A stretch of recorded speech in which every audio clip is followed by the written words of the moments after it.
आध्यात्मिक मार्ग में बहुत मिलते हैं। ये ठग हैं, मीठी मीठी बातें करके ठग लेते हैं ये। जब हाथ पल्ले कुछ नहीं रह जाता तब आदमी को समझ में आता है कि मैं ठगा गया। तो ऐसे लोगों से भी सावधान रहना है। पूरी परख करनी है, आपको परख शक्ति दी जा रही है। किसी भी बड़ी बड़ी बातें करने वाला कोई ऐसा गुरु हो, मैं ऐसा कर दूंगा, मैं वैसा कर दूंगा, मैं शरीर छोड़ दूंगा, शरीर छोड़ के मैं घूम फिर के वापस आके शरीर में आ जाऊंगा, ऐसा हो जाएगा वैसे, ये सब ड्रामेबाजी छोड़ दो। ये सब पाखंडवाद है। इंसान परमात्मा के आधार पे रहे, परमात्मा की रजा में रहे, और ये बड़ी बड़ी डींगे हाँकना बंद कर दे कि मैं फलाना ऐसा कर दूंगा, मैं वैसा कर दूंगा। कुछ नहीं कर पाओगे। देख लो, जिसकी मैं बात कर रहा था, नाम नहीं लेता उसका, जो अभी शरीर छोड़ गया आज सुबह, बता रहे हैं लोग कि वो हंस नहीं परमहंस बनाता था लोगों को। अब परमहंस का क्या हाल हुआ है मैं बता देता हूँ आपको। कहते हैं ये अंबाला तक ही पहुंचा था, कहीं से सत्संग करके आ रहा था पंजाब से। तो इसको दिल में दर्द हो गया, अटैक आया होगा। तो जब संतों को अटैक आता है, जब संत को बुलावा, अटैक का मतलब है बुलावा आना, संत के जाने की तैयारी हो गई, अटैक तो सबको आएगा। इस दुनिया में ऐसा कोई आदमी नहीं है जिसको अटैक नहीं आएगा। इस दुनिया में ऐसा कोई जीव नहीं जिसको अटैक नहीं आएगा। क्योंकि अटैक आने का मतलब होता है जब शंकर जी अपना काम कर देते हैं, जिसको हम कहते हैं ब्रह्मा जी विष्णु जी। ब्रह्मा पैदावारी करते हैं, विष्णु पालना करते हैं, और शंकर जी संहार करते हैं। तो जब शंकर जी संहार कर रहे होते हैं उस वक्त अगर कोई संत ये कहे कि मुझे डॉक्टर के पास ले चलो, मुझे हॉस्पिटल ले चलो, तो समझ जाना कि उसकी हालत खराब है भाई। उसको नहीं पता कि परमात्मा ने बुलावा भेज दिया। अब तू चाहे डॉक्टर छोड़, तू कहीं चला जा, अब तुझे शरीर छोड़ना ही छोड़ना है। परमात्मा जब बुलावा भेजता है संत को, तो संत कभी हॉस्पिटल की तरफ नहीं भागता, याद रखना। जब उसको पता लग जाए, फाइनल हो जाए कि हाँ बुलावा आ गया है, अब जाने का कोई फायदा नहीं, तो संत कभी नहीं जाता।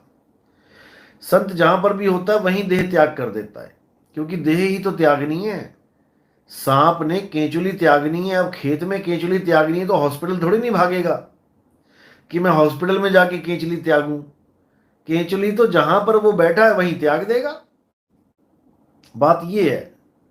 और जब परमात्मा बुलावा भेजता है तो आनंद में ये जीव जाता है, उसको आनंद की अनुभूति होती है। वो हॉस्पिटलों की अनुभूतियां नहीं करता फिरता। हॉस्पिटल तो डरपोक भागता है, मुझे बचा लो डॉक्टर साहब, मुझे बचा लो, मुझे हॉस्पिटल ले जाओ। ये तो एक कायर की निशानी है। संत जब शरीर छोड़ता है, मैं पहले भी कई बार बताता आया हूं कि जिस मरने से जग डरे, मेरे मन आनंद, और मरने पर ही पाइए पूर्ण परमानंद। बातें करना बड़ी बड़ी बहुत आसान होता है, हमारे गुरु ऐसे कर देंगे, हमारे गुरु वैसे कर देंगे। भाई जब शरीर छोड़ने की बात आती है ना, तो हालत खराब हो जाती है सबकी।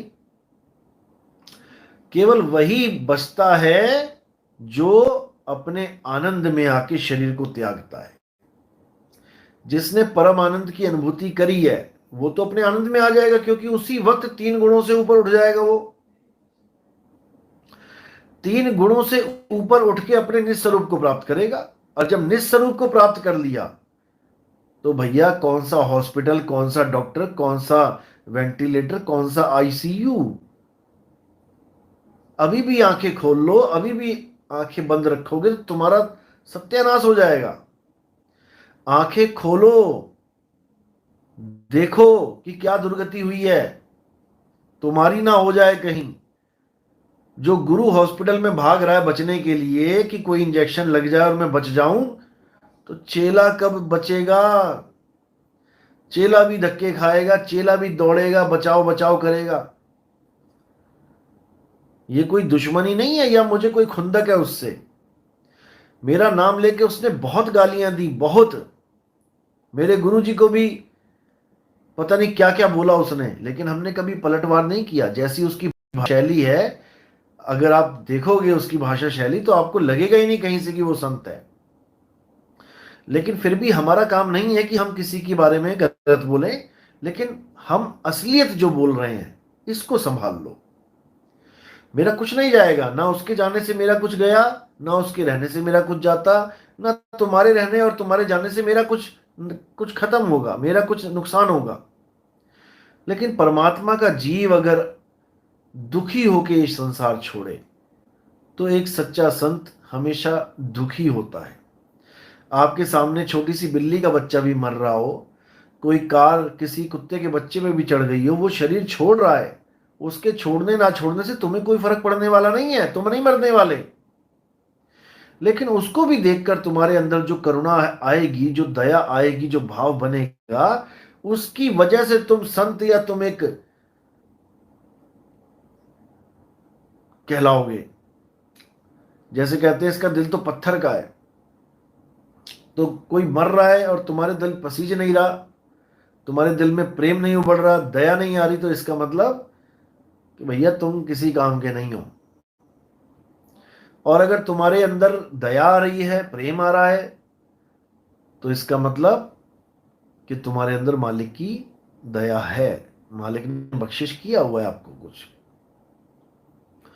तो मेरा कोई ये मकसद नहीं है कि आप लोग का कोई किसी का दिल दुखाऊंगी, आपके गुरु के बारे में ऐसे बोलूं वैसे बोलूं, नहीं। जो सत्य है उसके बारे में बोल रहा हूं मैं।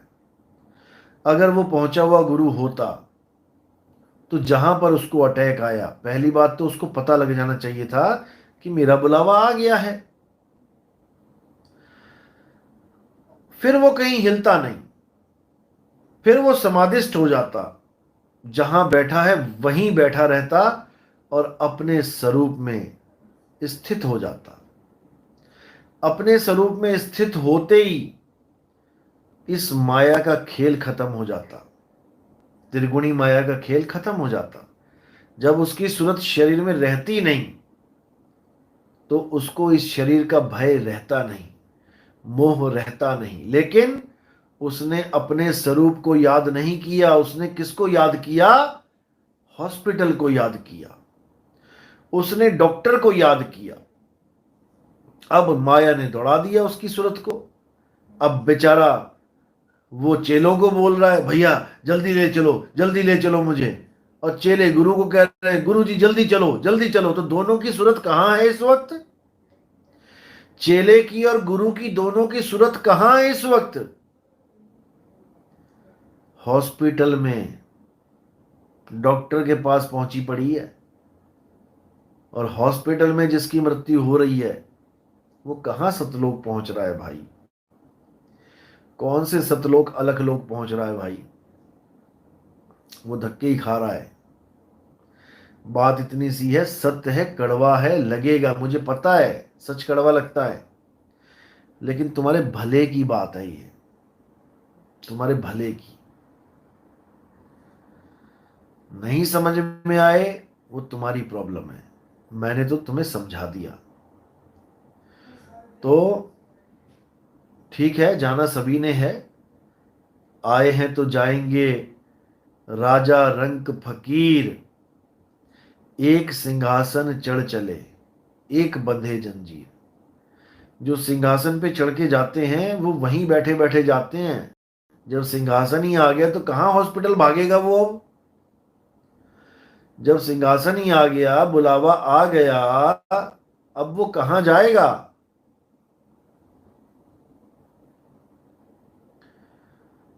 तो बात ये है, प्रेम है आप लोगों से इसलिए चिंता है, नहीं तो ऐसा कुछ नहीं है कि मैं उससे कोई नाराज था। मैं तो शुरू से कहता आया हूं, हाथी चले बाजार, कुत्ते भौंके हजार, हमें कोई फर्क नहीं पड़ता। कौन क्या गालियां दे रहा है, हमें कोई फर्क ही नहीं पड़ता। बात ये है। तो जो बताया जा रहा है उसको अच्छी तरह समझना है, क्योंकि आगे और भी ठग बैठे हैं। ये ठगों का देश है भाई। ये ठगों का देश है, यहाँ पे पल पल में ठगा जाता है इंसान को। लेकिन जब सतगुरु आ जाता है जीवन में, शब्द गुरु आ जाता है, विवेक आ जाता है जीवन में, तब कोई ठग नहीं सकता। कहे कबीर मैं सो गुरु पायो, जिसका नाम विवेको। साहिब कहते हैं हमारा गुरु विवेक है, हमारा गुरु कोई देही गुरु नहीं है। देही गुरु अगर हमारा गुरु होता तो जो रामानंद कर रहे थे वही काम मैं कर रहा होता, क्योंकि रामानंद पत्थर पूज रहे हैं तो उनके चेले भी पत्थर पूजे। चेला गुरु से आगे कैसे निकल गया? हमेशा एक बात याद रखो, जो देही गुरु होता है वो कभी चेले को आगे बढ़ता नहीं देख सकता। वो कभी नहीं चाहेगा कि चेला उसके आगे बढ़े, वो हमेशा ये कहेगा गुरु से आगे नहीं जा सकता चेला। जबकि बाणियां क्या बोलेंगे कि गुरु गुड़ रह गया और चेला शक्कर हो गया। और जब गुरु गुड़ रह गया चेला शक्कर हो गया, तो तुम किस मुंह से कहते हो कि गुरु से आगे नहीं निकल सकता चेला? पहले तो यही समझा दो हमें। गुरु गुड़ रह गया, किस वजह से रह गया, उस वजह को जानो। और चेला शक्कर हो गया, कैसे हो गया, उस वजह को जानो।